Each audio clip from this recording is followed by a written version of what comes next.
Bonsoir à toutes et à tous, mesdames et messieurs, bienvenue aux 20h sur Equinox Télévision. Massacre de Ngarbou, le régime de Paul Biya reconnaît pour une fois que ce sont des militaires qui ont exécuté des civils et incendié des domiciles. C'est l'essentiel de la conclusion de l'enquête qui avait été commandée par le chef de l'État Paul Biya pour établir la lumière sur cette affaire.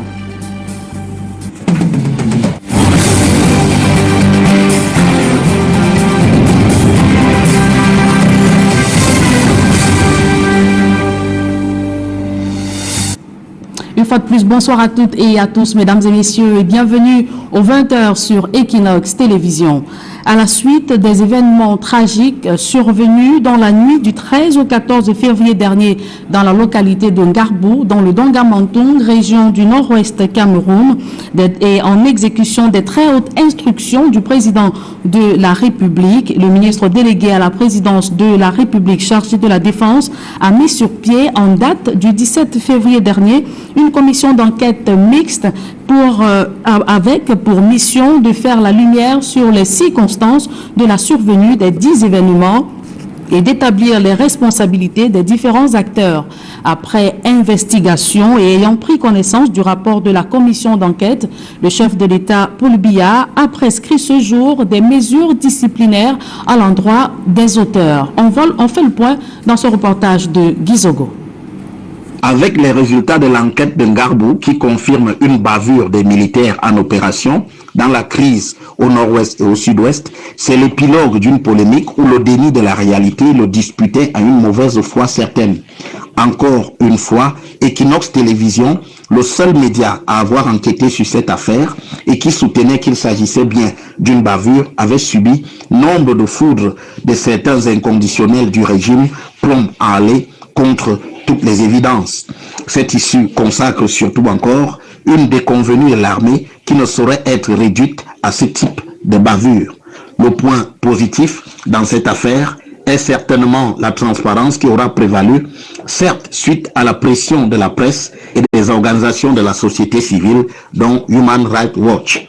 Ce mérite de la transparence, à l'évidence, permet aujourd'hui de traduire en justice des personnes qui ont un mépris souverain de la condition humaine.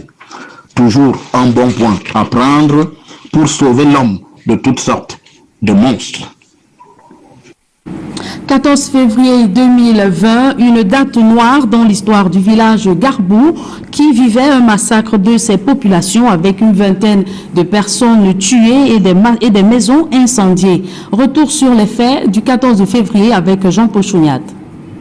Une semaine après les attaques meurtrières de Ngarbou, le préfet du Donga-Mantung est enfin sur les lieux pour réconforter les populations encore sous le choc du drame du 14 février dernier. Nous sommes venus les encourager et les dire de nous informer de tout suspect dans la zone pour qu'on puisse prendre les mesures rapidement, aller donner la sécurité totale. Au cours des échanges avec l'autorité administrative, des témoignages divergents sont entendus çà et là sur les présumés auteurs de ces attaques. Tenez par exemple la version du chef de quartier Ngarbou qui cite l'armée et les civils en coalition dans une opération qui aurait mal tourné. En mission en Ngarbou, certaines personnes ont rejoint les militaires. Chacun avançait de son côté et quand les militaires étaient un peu plus loin, les autres sont revenus incendier des maisons. Et les militaires leur ont dit que là n'était pas leur mission et ils ont arrêté. Pour cet homme qui a échappé de justesse à la mort, ce sont les Amba Boys qui ont causé le carnage. Près de 20 Amba Boys sont arrivés. Cherchant en vain mon frère et moi, ils sont entrés chez moi, ils ont tout pris et de ma cachette, je les voyais. Sous anonymat, d'autres personnes accusent formellement les forces de défense et de sécurité. Autant de déclarations dissonantes faites en présence de l'autorité administrative et qui contribuent à entretenir le flou sur les circonstances réelles de ce malheureux événement. Voici la population du milieu qui témoigne ce qui se passait. Donc nous pensons que les journalistes devraient prendre le temps de descendre sur le terrain, accueillir les informations sûres avant de publier. Au final, sortie des forces de défense où les séparatistes ont arraché à la vie des habitants de Ngarbou, dont le bilan des victimes fait polémique. Officiellement 5 morts pour le gouvernement d'une part et d'autre part, plus d'une vingtaine de morts, soutiennent Mordicus, l'évêque de Kumbo, la société civile et le Haut Commissariat de l'ONU aux droits de l'homme. Seule donc l'enquête annoncée par le gouvernement permettra enfin de déterminer le nombre exact de morts, relater les circonstances réelles de ces attaques, ainsi qu'établir les responsabilités dans cette affaire qui fait désormais grand bruit. Et vous vous souvenez que cette tuerie avait fait polémique entre des ONG, l'Église catholique et le gouvernement. L'évêque de Kumbo réitérait qu'une vingtaine de personnes avaient perdu la vie et non 5 personnes, comme l'avait annoncé le gouvernement. On fait le point une fois de plus avec Jean-Paul Chouniat. Recevant les envoyés spéciaux d'Equinox Télévision dans la région en crise du Nord-Ouest, l'évêque de Kumbo réitère que les attaques du 14 février dernier ont fait 22 morts en Ngarbou. Des chiffres bien loin du bilan officiel de 5 morts annoncés par les autorités camerounaises. J'ai une liste de 22 tués, parmi lesquels 7 enfants et 2 femmes enceintes. Ce sont des faits indéniables. J'ai commis des gens sur le terrain. J'ai les noms et les âges des victimes. Je peux les publier à tout moment. Sur les présumés auteurs de ces attaques, l'homme de Dieu doute de la participation des séparatistes Amba Boys aux tueries de Ngarbou. Des témoins nous ont rapporté que ce 14 février à 4h30 du matin, certaines cases ont été défoncées. Les militaires recherchaient des séparatistes. Ils demandaient où étaient passés les garçons. Ces faits nous ont été rapportés par des témoins de la scène. Comment le dire autrement? Ce sont des faits. Aussi affirme-t-il que sur la base des témoignages des survivants, des centaines d'habitants ont déserté le quartier Ngarbou à la suite des exactions de la Saint-Valentin. Dans ce regard du clergé catholique sur la crise qui sévit depuis 3 ans au Cameroun anglophone, nous rencontrons l'archevêque émérite de Bamenda. Les 3 années écoulées ont été très difficiles. Les paroisses sont paralysées, les routes barrées, les villages rasés, les écoles fermées. Les élèves sont inscrits hors de Bamenda. Que d'exodes massifs. Pour lui, le crépitement des armes à feu entre l'armée et les séparatistes a plongé les régions du nord-ouest et du sud-ouest dans un climat de terreur et de désolation. On a des villes mortes, des confrontations quotidiennes entre l'armée et les séparatistes. J'en ai fait face. Des militaires patrouillent partout. Depuis l'éclatement de ce conflit armé, 600 000 personnes ont fui leur village, 50 000 réfugiés vers le Nigeria, plus de 2 000 morts, un bilan humanitaire décrié par les ONG locales, l'ONU et l'Église catholique. Et à la suite de ce massacre, Human Rights Watch avait élaboré un rapport qui incriminait l'armée camerounaise, des allégations rejetées en bloc par le gouvernement. Reportage. Presque une dizaine de jours après les attaques de Ngarbou dans la région du nord-ouest Cameroun, l'ONG Human Rights Watch sort son bilan. Il fait état d'au moins 21 civils tués, parmi lesquels 13 enfants et une femme enceinte. Dans ce rapport, l'ONG accuse formellement l'armée d'être l'auteur de ces violences et tueries. Chercheuse senior sur l'Afrique à Human Rights Watch, Ilaria Allegrosi a déclaré que les meurtres des civils ont été commis dans des conditions horribles et pour cela devraient faire l'objet des enquêtes indépendantes et les coupables traduits en justice. Sur la base des témoignages de plus de 25 personnes interrogées, Human Rights Watch avoue détenir la vérité ainsi que des images satellitaires montrant l'armée et les populations Peul en train d'incendier des maisons, bastonner et exécuter des habitants de Ngarbou en matinée du 13 février au petit matin du 14. Un film des horreurs de l'événement, narré par les témoins de l'ONG internationale, qui soutiennent par ailleurs que confrontation il n'y a jamais eu entre l'armée et les séparatistes. Dans leur sortie pour dire leur part de vérité dans cette affaire, le gouvernement camerounais et l'armée ont toujours rejeté ce bilan d'une vingtaine de personnes tuées, évoquant le chiffre de 5 morts dans des confrontations entre les forces de sécurité et les sécessionnistes, et non des attaques ciblées contre des habitants de Ngarbou. Comme le laisse croire l'ONG Human Rights Watch, la guerre sur le nombre exact de victimes et des dégâts perpétrés n'a toujours pas livré son dernier combat entre le régime de Yaoundé, l'Église catholique, la société civile et les organisations non gouvernementales nationales et internationales.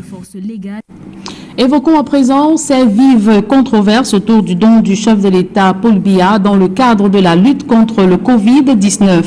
Annoncé par le ministre de l'administration territoriale Paul Atangandi, ce soutien du chef de l'État à hauteur de près de 2 milliards de francs CFA enfle la polémique sur la toile, également après un don du PNUD, du programme des Nations Unies pour le gouvernement, pour le développement. Les explications de Gizogo. À peine l'annonce du don du chef de l'État aux 360 arrondissements dans le cadre de la lutte contre le Covid-19 a été rendue publique qu'une polémique s'est déclenchée. Certains sur les réseaux sociaux et même dans la classe politique ont alors répandu l'idée qu'il s'agissait du détournement par Paul Biya du don offert par le programme des Nations Unies pour le développement à Yaoundé pour faire face à cette pandémie. Equinox Télévision s'est rapproché du programme des Nations Unies pour le développement pour démêler les chevaux au sujet de cette polémique. D'emblée, l'Organisation des Nations Unies, qui est en plein confinement, renvoie à son communiqué daté du 15 avril 2020 relatif à son don. Celui-ci liste le détail de son appui, estimé à 3,9 millions de dollars, soit plus de 2 milliards de francs CFA, dont une première vague de matériel en provenance de Chine arrivée au Cameroun le 18 avril dernier. On y dénombre 20 ventilateurs, 100 pompes à perfusion et 2400 thermomètres infrarouges. Le reste de cet appui suivra d'ici une dizaine de jours et là seront alors reçus pour cette deuxième vague par le Cameroun 20 défibrillateurs, 100 oxymètres de poules, 3 millions de masques chirurgicaux, 11 millions de gants, 25 000 blouses, 24 000 couvre-chaussures et 25 000 kits de dépistage du Covid-19 et 50 000 combinaisons. Si le représentant résident du PNUD au Cameroun, Jean-Luc Stallon, ne s'exprime pas sur cette question pour cause de confinement, au sein de cette institution onusienne, le responsable de la communication, Fajon Joseph Léré, explique que le don du PNUD n'a rien à voir avec celui offert par le chef de l'État camerounais. Selon lui, la différence saute aux yeux dans la nature des matériels des deux dons. Un argumentaire repris au ministère de l'administration territoriale où l'on relève que le soutien de Paul Biya est en tout différent de celui du PNUD. On y retrouve en effet 50 000 cartons de savon lessive, soit 4 millions de morceaux de savon, 1 000 masques de protection pour les populations, 50 000 masques chirurgicaux, 75 000 seaux de ménage, 40 000 bidons lave-mains d'une capacité de 30 litres. On y note aussi la présence des kits de tests de dépistage rapide et des appareils d'assistance respiratoire pour les hôpitaux. Peut-être la confusion est-elle venue de la quasi-concomitance de l'annonce de ces deux dons, à quoi il faut ajouter les tensions consécutives à la mise à l'index de l'opération Survie Cameroun de Maurice Kamto. Alors que la distribution du don présidentiel pour la lutte contre le Covid-19 est annoncée pour la semaine prochaine, les artisans sélectionnés pour la fabrication des cache-nez émettent des réserves sur les exigences presque insurmontables des normes édictées pour la fabrication des masques barrières. Ils l'ont fait savoir au cours d'une réunion de concertation au ministère des Petites et Moyennes Entreprises, de l'économie sociale et de l'artisanat. Élisée Bogbaï à Cyril. Alors que le cache-nez est devenu une denrée de première nécessité en ces temps de lutte contre la propagation du coronavirus, un arrêté du ministre des Mines, de l'Industrie et du Développement technologique rend d'application obligatoire les normes du secteur du génie pharmaceutique. En ce qui concerne la norme NC 2970 relative aux exigences minimales de confection des masques barrières, elle a fait l'objet de vulgarisation au cours d'une réunion de concertation entre le MINMESA et les artisans à Yaoundé. Le ministre de l'Industrie a pris une norme camerounaise, la 2970, et logiquement, il était question pour nous, à la lumière de cette norme, non seulement de vulgariser le contenu de cette norme aujourd'hui, mais surtout de faire venir à nouveau les artisans avec lesquels nous avions déjà eu cette séance de travail il y a 2 semaines pour examiner avec eux les opportunités, mais aussi les contraintes que représente cette norme. Telle que définie par le MINMID et mise en application par la norme NC 2970 fixe les caractéristiques d'un bon cache-nez. Cette norme donne les spécifications, comment fabriquer un masque barrière qui est sain et qui peut protéger celui qui le porte. Il doit être en coton, 100% blanchi stérilisé. Maintenant, un bon masque, il doit pouvoir couvrir le nez jusqu'au menton, en pièce unique. Il doit avoir des cordes ou des brides, comme on l'appelle. Il faut analyser la perméabilité, il faut analyser la qualité du tissu. Donc, la norme, en fait, elle est assez complète. Toujours selon la norme NC 2970, le matériau utilisé pour la fabrication du masque barrière doit pouvoir résister à 5 cycles de lavage de 30 minutes chacun sur une température de 90 degrés. Des exigences presque insurmontables pour les artisans qui émettent des réserves. Comment est-ce qu'on va pouvoir nettoyer le masque pendant 90 minutes, pendant 30 minutes à 90 degrés? Voilà ce genre de petits problèmes concrets. Est-ce qu'on va avoir accès à de la matière première facilement? Et est-ce qu'on va devoir utiliser cette matière seulement? Est-ce que les masques dits festifs en pagne ou autres vont être bannis ou pas? En attendant de répondre aux réserves des artisans, le temps presse. Dès la semaine prochaine, des équipes du MINAD devront être sur le terrain aux fins de distribuer le don de Paul Biya pour la lutte contre le Covid-19. La concertation avec le MINMESA a permis de sélectionner les artisans pour la fabrication des cache-nez. Nous avons recensé ici les artisans qui vont rencontrer le ministre de l'administration territoriale afin de finaliser le projet, parce qu'à partir de la semaine prochaine, les équipes de la protection civile doivent être sur le terrain, sur l'ensemble du territoire national, les 10 régions, les 54 départements, afin de procéder à la distribution de tout ce matériel. Un matériel composé de masques barrières, de seaux de toilette, de gel, d'appareils et bien d'autres, dont la fabrication devra respecter la norme en la matière, notamment la NC 2970.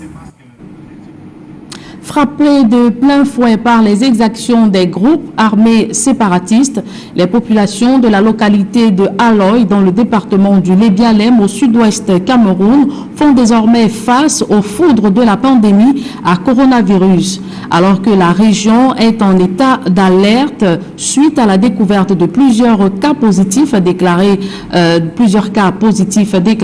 populations ne savent plus à quel saint se vouer. Leclerc Taken.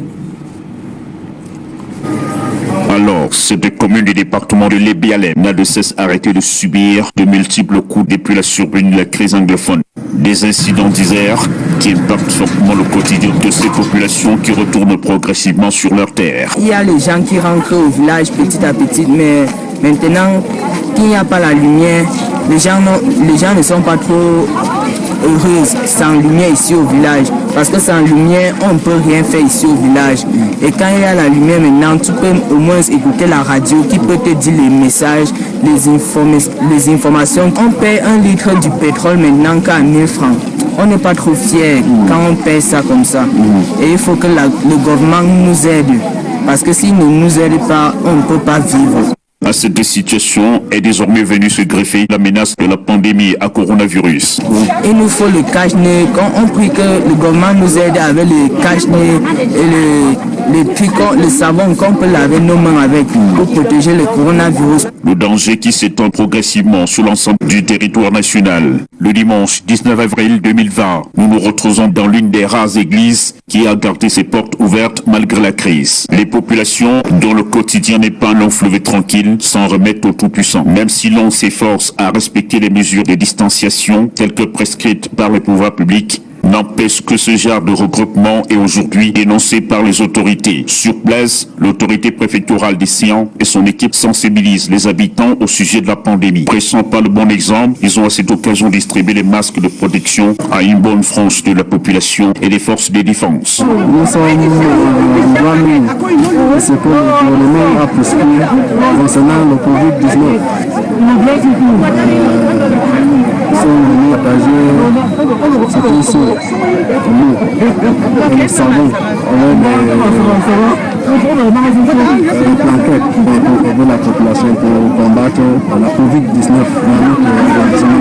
Avec la recrudescence du nombre de personnes infectées au Cameroun, la région du Sud-Ouest n'est pas exempte des cas du Covid-19. Il y a d'ailleurs quelques jours qu'il était annoncé les premiers cas positifs. Il n'est donc pas question de laisser les choses s'aggraver dans un contexte socio-économique et sanitaire déjà déplorable, caractérisé par une misère ambiante au sein des populations.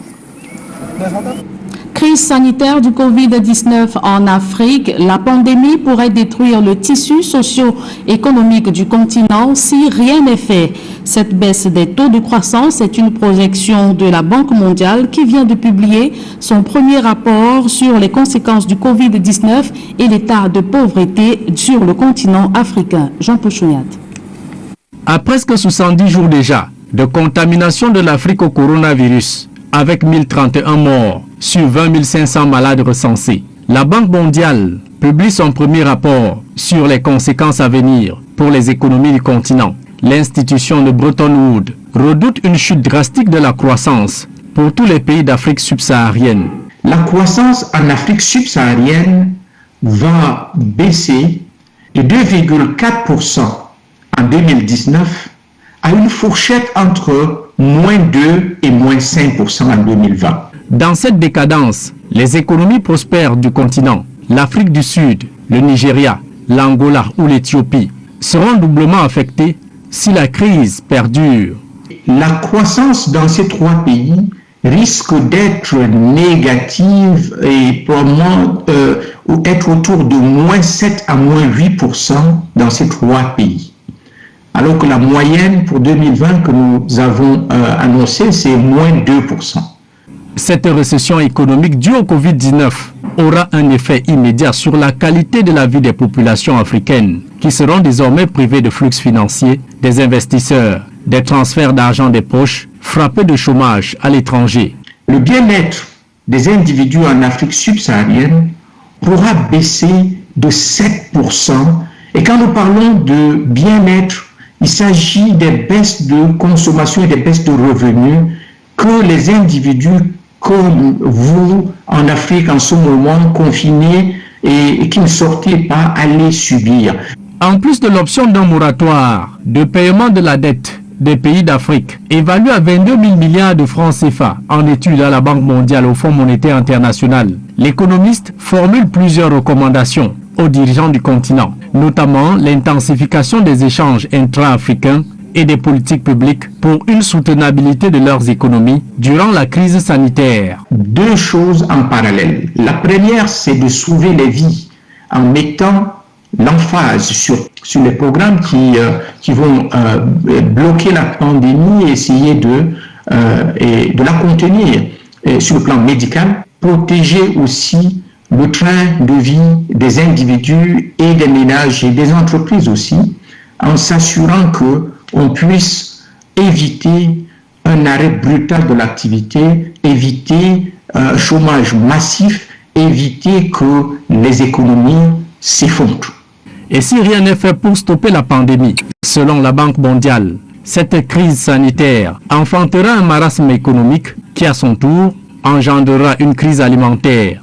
Du coup, souligne Albert Zefak, les effets néfastes du Covid-19 vont dérégler toutes les économies comme la planète n'en avait plus connu depuis la Deuxième Guerre mondiale. Et où en est la CEMAC avec la négociation de la suppression de sa dette? C'était l'une des résolutions de la réunion des ministres des Finances en fin de mars dernier. Ces allègements souhaités doivent permettre à la sous-région de faire face au choc économique qui s'impose dans le cadre de la lutte contre le coronavirus. À ce jour, plus de 271 milliards de francs CFA sont débloqués. Donald Briskanga. Le secrétaire permanent du programme de réforme économique et financière de la CEMAC se veut optimiste. Des correspondances sont adressées aux institutions financières internationales et aux États occidentaux afin d'obtenir les allègements et suppressions de la dette des pays de la CEMAC, tels que recommandés en fin mars dernier par les ministres de l'économie et des finances à Brazzaville au Congo. Des correspondances officielles ont été envoyées aux chefs d'État des principales puissances, à savoir la France, le Royaume-Uni, les États-Unis d'Amérique, la Chine, la Russie, l'Inde, le Japon. Ces correspondances avaient pour but de solliciter la suspension dans les meilleurs délais possibles des demandes de remboursement de crédit, y compris des intérêts. Au niveau multilatéral, le FMI a déjà débloqué pour le compte de 4 pays de la CEMAC la somme de 271 milliards de francs CFA. En prêt non concessionnel, 110 milliards pour le Cameroun, 88 pour le Gabon, 55 pour le Tchad et 18 pour la RCA. La Guinée équatoriale et le Congo poursuivent les négociations. Les fonds obtenus par les États devraient permettre de financer les besoins urgents de la balance de paiement et faire face aux chocs sur les thèmes d'échange. La crise du coronavirus bouleverse les prévisions des États de la CEMAC, dont la plupart sont dépendants par ailleurs du pétrole, à moins de $30 le baril à ce jour. Dès lors que nous sommes au cours de 30%, il s'ensuit dans la nécessité de loi de finances rectificative. Mais qui dit loi de finances rectificative dit qu'il y a eu réduction des recettes. Et réduction des recettes, d'où la nécessité d'adapter le nouveau budget aux recettes réalistes, aux prévisions réalistes des recettes. Donc, ce manque à gagner là, il faut bien le trouver. Des sources évaluent les pertes pétrolières dues à la baisse du prix du baril à 2700 milliards de francs CFA en zone CEMAC. Les négociations sur les allègements et suppressions de la dette dans la zone devraient se poursuivre aussi de façon bilatérale afin de soutenir la lutte contre le coronavirus. Bamenda 2e, l'exécutif municipal sans mairie. Élu le 9 février dernier, le maire et ses adjoints n'ont pu intégrer les locaux de la commune qui ont été scellés par des séparatistes. Depuis lors, l'exécutif municipal où le maire et ses adjoints sont en location. Stellambourg et Isabelle Carole Zoupet. Depuis la prestation de serment du nouvel exécutif municipal de la commune de Bamenda 2, le maire, ses adjoints et le personnel n'ont jamais eu accès à la mairie. Les locaux ayant été scellés par les séparatistes. Nous supplions les chefs traditionnels car nous ne voulons pas utiliser la force. Qu'ils aillent voir leurs frères et sœurs qui continuent de s'aimer le trouble à retrouver la raison. Nous sommes là pour vous aider, pour développer Bamenda. Vivement, sortez de la brousse et venez sur la table du dialogue. Vos doléances seront prises en considération et seront réglées le plus tôt possible. En attendant que ce message parvienne aux destinataires, le maire et ses employés sont en location dans un lieu tenu secret. D'ailleurs, pour tenir cette rencontre avec les chefs de quartier, l'exécutif de Bamenda 2e a dû squatter les locaux de la commune de Bamenda. D'autre part, ces chefs de quartier se plaignent des exactions dont ils sont victimes de la part des sécessionnistes. Au-delà des questions sécuritaires, ces derniers posent le problème d'accès à l'eau potable, aux soins de santé et d'électricité, entre autres. Une tâche qui s'annonce difficile pour ce nouvel exécutif municipal. Évoquons à présent la visite des hauts gradés de l'armée camerounaise aux soldats blessés sur le front de la crise anglophone et internés dans des hôpitaux de la ville de Bamenda. Ces derniers ont eu droit à un soutien financier à hauteur de 50 000 francs CFA chacun. Les soldats qui apprécient l'initiative indiquent que leurs besoins sont bien plus grands. Gladys Sidier et Stellambou. Deux hauts gradés de l'armée camerounaise au chevet des militaires blessés dans l'exercice de leurs fonctions sur le front de guerre de la crise anglophone. Le général Cavalère et le général Divine et Kongoïse ont visité plusieurs hôpitaux de la ville de Bamenda. Ils ont pu recueillir les doléances et préoccupations des soldats blessés. au delà de ce jour, lors d'une opération nocturne. J'ai reçu une balle à la cuisse lors d'une mission ici à Minamboy. On a tenu ici à Bengue.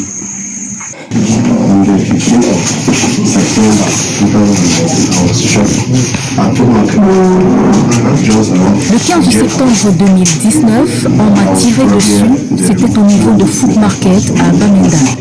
Dans cette boîte, c'est ce qui a été retiré de mon corps. Les blessés ont de nombreuses séquelles. Outre le traumatisme psychologique, certains sont soignés ici depuis plusieurs années. Les 2 hauts gradés de l'armée ont remis à chacun des concernés une aide financière d'une valeur de 50 000 francs CFA. Vous n'êtes pas oublié que le commandement pense toujours à vous et va vous soutenir. Donc, il nous a demandé de remettre à chacun d'entre vous une enveloppe de 50 000 francs CFA qui pourra nous servir pour vos petits besoins quotidiens d'alimentation et de propreté. Ça va beaucoup nous aider et au nom de tous les camarades, nous lui disons vraiment merci. Le nord-ouest et le sud-ouest du Cameroun ont été ravagés par plusieurs années de guerre qui ont fait des victimes, tant dans les rangs des séparatistes et des civils que de l'armée. Parlons sport à présent. McGill Construction dénonce une campagne de sabotage gratuite orchestrée par le groupe Pitini après le retrait par le gouvernement du marché de construction du stade Paul Biya d'Olembe. Cette entreprise déclare avoir effectué des avancées notables depuis qu'elle a succédé à Pitini, notamment la pose du gazon sur la pelouse principale. D'autres précisions dans ce reportage de Marcelin Gansop et Roti Gengassi. Voici un peu plus de 4 mois que McGill a pris le relais de Pitini pour achever les travaux de construction du stade Paul Biya d'Olembe. 4 mois à ne rien faire, selon un des responsables du groupe Pitini, dont la sortie vient de faire la une de 2 quotidiens de la place. Pour le responsable des opérations de McGill Construction, il ne s'agit ni plus ni moins que d'une campagne de sabotage orchestrée par un mauvais perdant qui a du mal à voir quelqu'un d'autre finir ce qu'il a commencé. Toutes ces informations, je dirais de délation ou de propagande, il ne fait que me faire rigoler. McGill n'est pas une entreprise jeune, elle a 90 ans. C'est une histoire de professionnels. On ne travaille pas en suivant la propagande, ou on ne stresse pas suivant une propagande. Je peux comprendre que l'entreprise précédente soit vexée, c'est un affront, mais ils ont eu 1 an pour réfléchir. Pendant 1 an, ils ont préféré abandonner le chantier. Donc maintenant, s'ils avaient mis la même énergie il y a 1 an que vous voyez aujourd'hui pour travailler, je ne pense pas qu'on soit aujourd'hui à cette étape-là. Et on aurait eu le grand plaisir de les laisser finir. Sur le terrain, McGill dit travailler sans repos depuis son entrée en scène, ce malgré le confinement et les mesures barrières imposées par le Covid-19. Vous pouvez observer que depuis bientôt 5 mois, toute la boue, tous les bâtiments endommagés, toutes les détériorations ont été nettoyées. Nous passons déjà maintenant en travaux de finition, avec les travaux de peinture, avec les douches, avec toute la partie technicole. Donc on avance, oui. Est-ce qu'on peut aller plus vite? Forcément. On doit respecter les règles de confinement et les règles de séparation et de distance entre nos ouvriers. Des avancées que le président du comité de site de Yaoundé a touché du doigt. Les travaux de construction des stades annexes A et B sont presque bouclés, pendant que dans le grand stade, la pelouse commence à se dévoiler. Moi qui visite le site presque chaque semaine, je constate que ça marche. Les compartiments techniques, vous avez vu vous-même, les vestiaires, la salle de conférence, la salle technique, et ainsi de suite. Vous avez constaté même le stade annexe B, qui avait le gazon qui était mal lamté. Ils ont pris le temps pour récupérer ça et ça donne déjà bien. La semaine dernière, on était avec le ministre des Sports. Il y a donc, qu'on a constaté, vous avez venu d'assainir le gazon. Maintenant, vous avez vu que ça devient déjà vert. Donc je les encourage à continuer à faire le travail. McGill promet d'aller encore plus vite dès que les dernières contraintes seront levées. Elles ont trait à la livraison de certains matériels. Nous avons des enjeux qui sont strictement sur les approvisionnements, parce que bien qu'on ait pu nous dire que tout le matériel était arrivé, c'est faux. Nous sommes en contact avec la totalité des sous-traitants précédents, les fournisseurs précédents. Il manque des chaises, il manque les écrans, il manque des éléments de structure, il manque les éléments de décoration. Tous ces sous-traitants-là, pendant 2 mois, n'ont pas osé nous contacter de par cette propagande. Aujourd'hui, on a signé des contrats avec eux. Les contrats sont signés et dès que les ouvertures de frontières seront faites, ils vont intervenir. McGill poursuit la construction du stade Paul Biya d'Olembe, pendant que la CAF réfléchit déjà sur l'éventualité d'un nouveau glissement de date de la CAN 2021. Glissement qui sera alors la conséquence du Covid-19 qui sévit dans plusieurs pays qualifiés. Mesdames et messieurs, c'est avec ce reportage de Rodrigue Ngassi et Marcelin Gansop que nous mettons un terme à cette édition du journal. Merci de l'avoir suivi. Retrouvez tout juste après Duval Fangwa et ses invités pour la suite de Equinox Soir. Duval. Jean-Bertrand Bissa et le rapport d'enquête commandé par le président de la République sur les massacres de Garbu donne raison aux ONG de défense des droits de l'homme et surtout à Equinox Télévision. Il faut dire, Duval Fangwa, que c'est de l'inédit au Cameroun. Pour une fois, une enquête s'ouvre et se referme. Le chef de l'État, Paul Biya, désavoue son gouvernement au terme des conclusions survenues sur le massacre de l'enquête, le massacre des civils à Ngarbou dans la nuit du 13 au 14 février dernier. Dans un communiqué signé le secrétaire général à la présidence de la République, le chef de l'État Paul Biya, a prescrit des sanctions exemplaires aux auteurs de cette tuerie. Il faut le dire, Duval Fangwa, que le gouvernement retrouve les coupables au sein de l'armée camerounaise. Cette manifestation de la lumière donne raison à Equinox Télévision qui avait vivement été critiqué par le ministre de l'administration territoriale, Paul Atangandi, sur les auteurs de cette tuerie. Duval. Pourtant, Equinox Télévision était la première chaîne de télévision à avoir déployé ses reporters sur le terrain de Garbu. On se souvient que des images inédites avaient été tournées. D'ailleurs, beaucoup de ces images, comme le disait d'ailleurs le président directeur général, n'ont pas été diffusées sur Equinox Télévision. Aujourd'hui, le rapport d'enquête nous donne raison. Merci, madame, et bonne soirée. Merci, Duval. Très bonne soirée à vous. Madame, messieurs, la deuxième partie d'Equinox ce soir, c'est le débrief.